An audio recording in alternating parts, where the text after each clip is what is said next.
Hello दोस्तों, expo classes में आपका स्वागत है। आज हम हिंदी का एक नया टॉपिक लेकर आए हैं, क्रिया। देखते हैं क्रिया क्या होती है। क्रिया वो हो जाती है जो भी हम कोई कार्य करते हैं उसे क्रिया कहते हैं। अब देखते हैं इसकी परिभाषा। ये परिभाषा में क्या क्या बताते हैं। जिस शब्द से किसी कार्य का होना या करना समझाया जाए उसे क्रिया कहते हैं। ठीक है, जैसे खाना, पीना, पढ़ना, सोना, रहना, जाना आदि, ये सब क्या हैं? ये सब क्रियाएं हैं। चलिए अब धातु देख लेते हैं। धातु क्या होता है? धातु के मूल रूप यानी कि मूलांश को धातु कहते हैं। धातु से यही क्रियापद का निर्माण होता है। इसीलिए क्रिया के सभी रूप में धातु उपस्थित रहती है। जैसे कि चलना, अगर चलना क्रिया है तो चल धातु है। अब ये चल धातु हो गया, हम इसमें ना प्रत्यय लगा दें तो क्या हो जाएगा? चलना। ठीक है। पढ़ना, पढ़ना, पढ़ एक धातु है। अगर पढ़ धातु में ना लगा दिया जाए, इसमें ना लगा दिया जाए तो क्या हो जाएगा? ये पढ़ना हो जाएगा। ठीक है। चलिए अब ये देखें, नीचे ही लिखा हुआ है, प्राय धातु में ना प्रत्यय जोड़कर क्रिया का निर्माण होता है। ठीक है, ये इधर ये ना धातु जोड़ दिया गया है तो क्या हो गया? ये क्रिया का निर्माण हो गया। ना प्रत्यय जोड़ दिया जाता है, सॉरी, अगर ना प्रत्यय जोड़ दिया जाता है तो क्रिया का निर्माण हो जाता है। ये चल क्या है? ये एक धातु है। ठीक है। चलिए अब इसकी पहचान देख लेते हैं क्या होती है। अब पहचान ये देखिए क्या होता है। धातु पहचानने का एक अंक सरल सूत्र है कि दिए गए शब्दांश में ना लगाकर देखें और यदि ना लगने पर क्रिया बने तो समझना चाहिए कि वह शब्दांश धातु है। ठीक है। अब आया कुछ समझ में? ये देखें, जब धातु पहचानने का अंक सरल सूत्र है कि दिए गए शब्दांश ना लगाकर देखें और यदि ना लगने पर क्रिया बने तो समझना चाहिए शब्दांश धातु है। समझे? चलिए अब धातु दो प्रकार की होती है, एक मूल धातु, एक यौगिक धातु। ठीक है। अब ये देखते हैं मूल धातु क्या होती है। मूल धातु होती है स्वतंत्र, यह स्वतंत्र होती है, यानी कि मूल धातु एक स्वतंत्र होती है तथा किसी अन्य शब्द पर निर्भर नहीं होती। जैसे जा, खा, पी, रह, ये सब क्या हैं? ये मूल धातु हैं। ठीक है। चलिए अब यौगिक धातु देखते हैं। यौगिक धातु क्या होती हैं? यौगिक धातु होती हैं, यौगिक धातु मूल धातु के में प्रत्यय लगाकर कई धातुओं को संयुक्त करके अथवा संज्ञा और विशेषण में प्रत्यय लगाकर बनाई जाती है। यह तीन प्रकार की होती है। ठीक है। जैसे प्रेरणार्थक क्रिया धातु। ठीक है। प्रेरणार्थक क्रिया धातु क्या होती है? अब ये देखते हैं। ये है प्रेरणार्थक क्रिया अकर्मक एवं सकर्मक दोनों क्रियाओं से बनती है। आना, लाना, ये आला, लाना जोड़ने से प्रथम प्रेरणार्थक व वाना जोड़ने से द्वितीय प्रेरणार्थक रूप बनते हैं। जैसे क्या? अब देख लेते हैं कैसे। जैसे कि उठ में ना प्रत्यय लगा दिया, क्या हो गया? उठना हो गया। ठीक है। सो में ना प्रत्यय लगा दिया, सोना हो गया। ठीक है। सुलाना, सुहाना। ठीक है। देना। ठीक है। दिलाना। ठीक है। अब देखते हैं। दिलवाना, करना, कराना, करवाना, पीना, पिलाना, खिलाना, खाना, खिलवाना। ठीक है। ये सब क्या हैं? ये सब प्रेरणार्थक धातु हैं। ठीक है। चलिए अब दूसरा क्या है? यौगिक। यौगिक क्रिया धातु क्या होती है? यौगिक क्रिया धातु क्या होती है? अब देखते हैं क्या होती है। दो या दो से अधिक धातु के संयोग से यौगिक क्रिया बनती है, जैसे रोना धोना, उठना बैठना, चलना फिरना, खा लेना, उठ बैठना, उठ जाना। ये सब क्या है? ये सब यौगिक क्रियाएं हैं। अब नाम धातु देखते हैं क्या होती है। नाम धातु संज्ञा या विशेषण से बनने वाली धातु को नाम धातु कहते हैं। जहाँ संज्ञा और विशेषण होगा से जो धातु बनेगी वो नाम धातु होती है। ठीक है, जैसे माली से गरियाना या माली से गरियाना। ठीक है, जैसे गाली से, ये गाली है, जैसे कि गाली से गरियाना। ठीक है, लात से लतियाना, बात से बतियाना, गरम से गरमाना। ठीक है, चिकना से चिकनाना, ठंडा से ठंडाना। ठीक है, ये सब क्या हैं? ये सब नाम धातु हैं। चलिए अब क्रिया के भेद देख लेते हैं। क्रिया के कितने भेद होते हैं? क्रिया के दो भेद होते हैं। कर्म के अनुसार यहाँ रचना की दृष्टि से क्रिया के दो भेद होते हैं। सकर्मक क्रिया, ठीक है, अकर्मक क्रिया। अब सकर्मक क्रिया देख लेते हैं क्या होती है। सकर्मक क्रिया वो होती है जिस क्रिया के साथ कर्म या कर्म की संभावना हो तथा जिस क्रिया का फल कर्म पर पड़ता हो, वह सकर्मक क्रिया होती है। यानी कि जिस क्रिया का कर्म फल पर पड़ता हो वह सकर्मक क्रिया होती है। ठीक है, जैसे कि राम फल खाता है, खाना क्रिया है और फल कर्म है। ठीक है, क्रिया के साथ फल कर्म है। जैसे सीता गीत गाती है। ठीक है, ये हो गया। गाना क्रिया है और के साथ गीत कर्म है। मोहन पढ़ता है।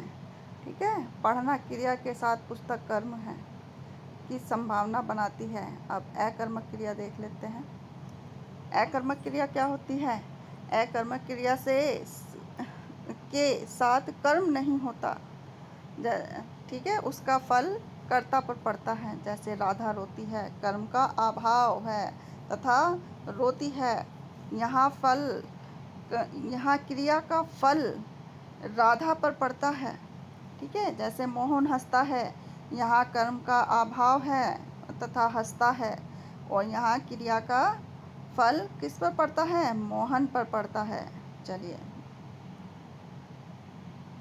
चलिए दोस्तों, ये बहुत ही महत्वपूर्ण टॉपिक है, बहुत ही इम्पोर्टेंट टॉपिक है। अकर्मक और सकर्मक में से कम 2 क्वेश्चन आने ही आने हैं क्रिया से।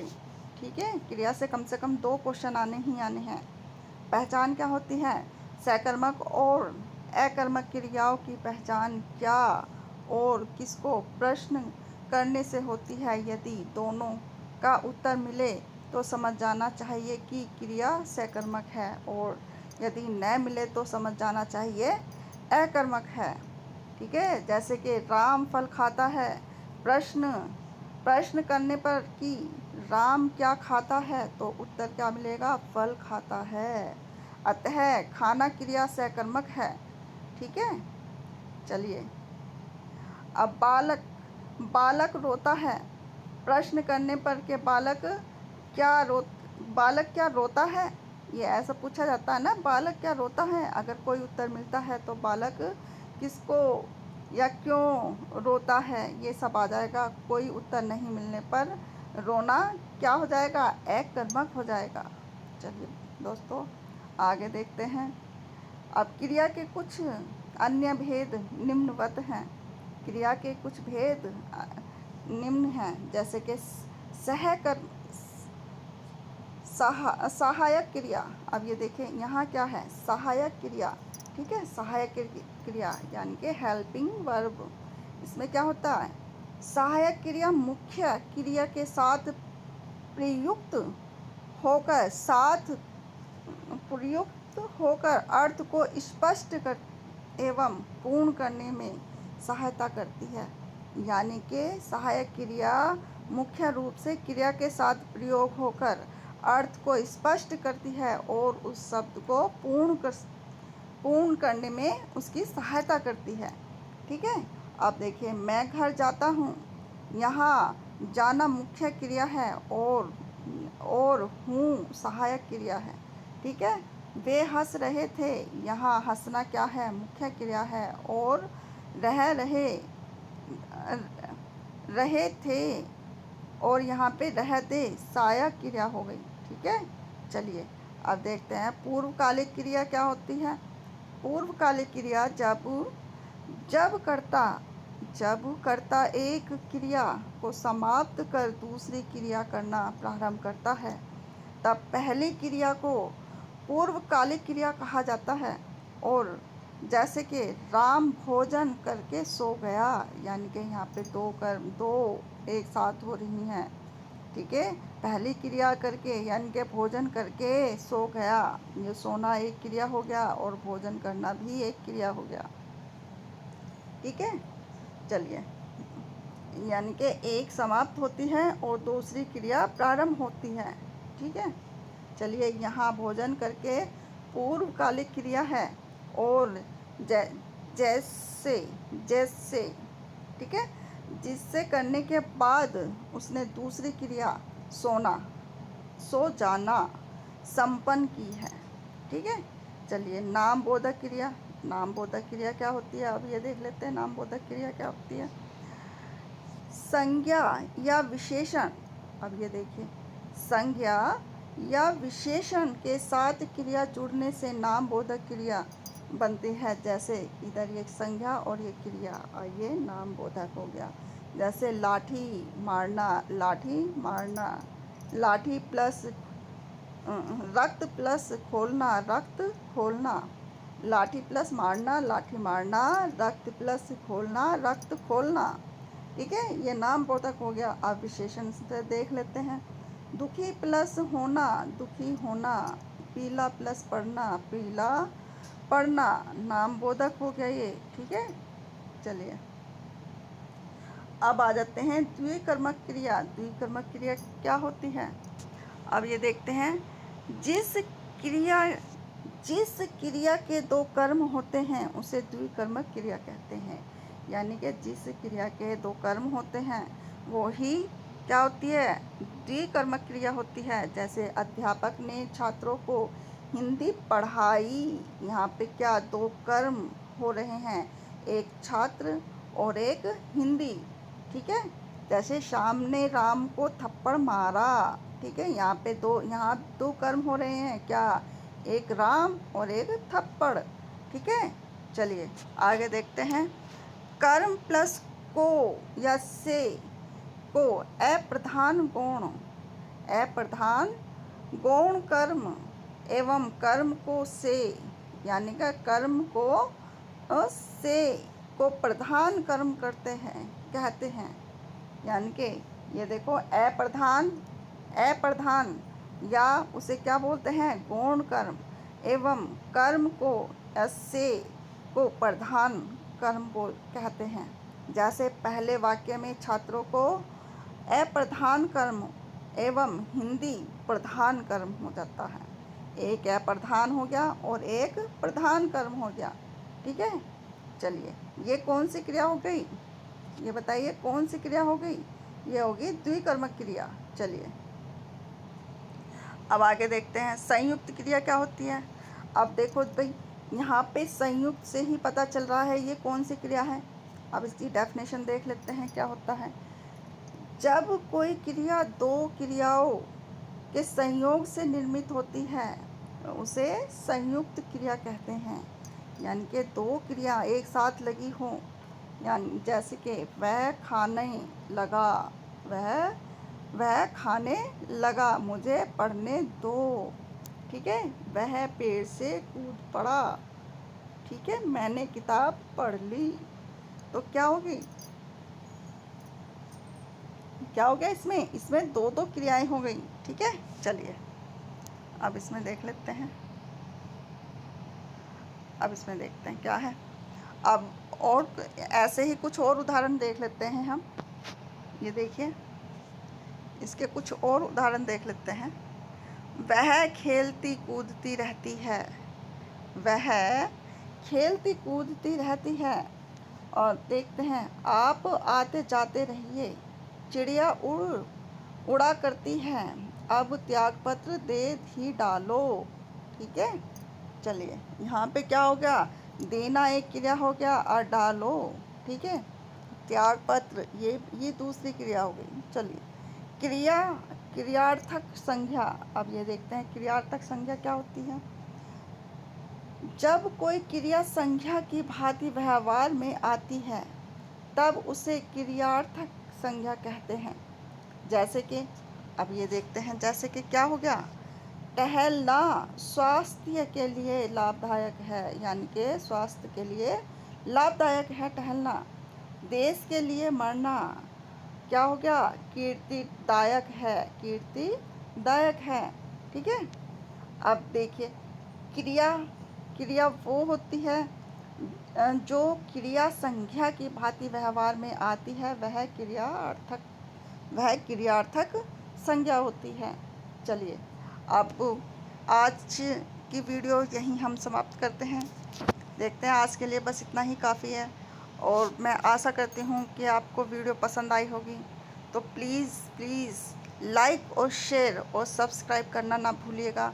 और हाँ, साथ में बेल आइकन ज़रूर दबा दीजिएगा, ताकि जब भी कोई भी वीडियो बने अगर तो आपको मिल सके।